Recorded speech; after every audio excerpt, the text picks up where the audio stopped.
Famjanona kosa eo amin'ny fitandronan'ny filaminana no andraikitry ny mpitandro ny filaminana avy amin'ny Emoreg araky ny fanambarana nentin'ny lehibeny tamin'ity androany ity.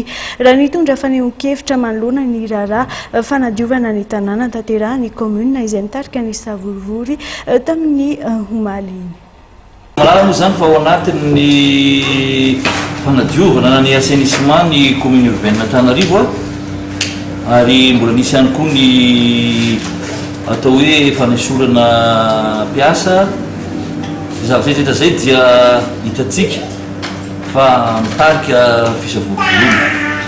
Ny tiako marina voalohany dia ny force de l'ordre zay mivondrona ao anatin'ny état-major mixte opérationnel na faritany ny région io dia tsy mandray miandraikitra mihitsy amin'ny resaka assainissement zay ataon'ny commune urbaine Antananarivo. Tsisy force de l'ordre mpitandro filaminana mihitsy manampo ny commune urbaine Antananarivo eo amin'ny fakana entana na eo fandroana ny varitra eny amoron'arabe.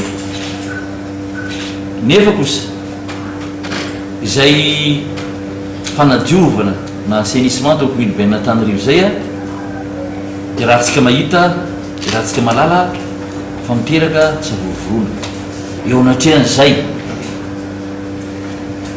satria na ny ao amin'ny préfecture de police na ny mpitandro filaminana dia manana andraikitra lehibe eo anivon'ny tany sy ny fanjakana amin'ny fiarovana ny filaminam-bahoaka sy ny fandriam-pahalemana.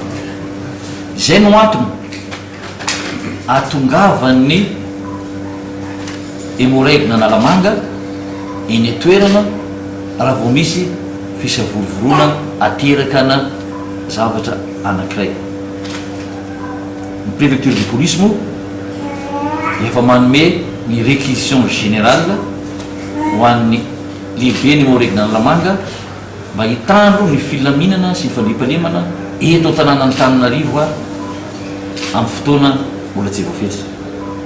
Ka zay ny tiako atao zava-tsara fa sao dia misy milaza hoe ny Emoreg no mandavatsena, ny Emoreg no maka ny entin'ny mpivarotra, ny Emoreg no zao mivarotra, fa izay dia mitandro an'izay filaminana izay. Ary zay koa dia miteny fa vonona tena vonona mitandro an'izay filaminana izay.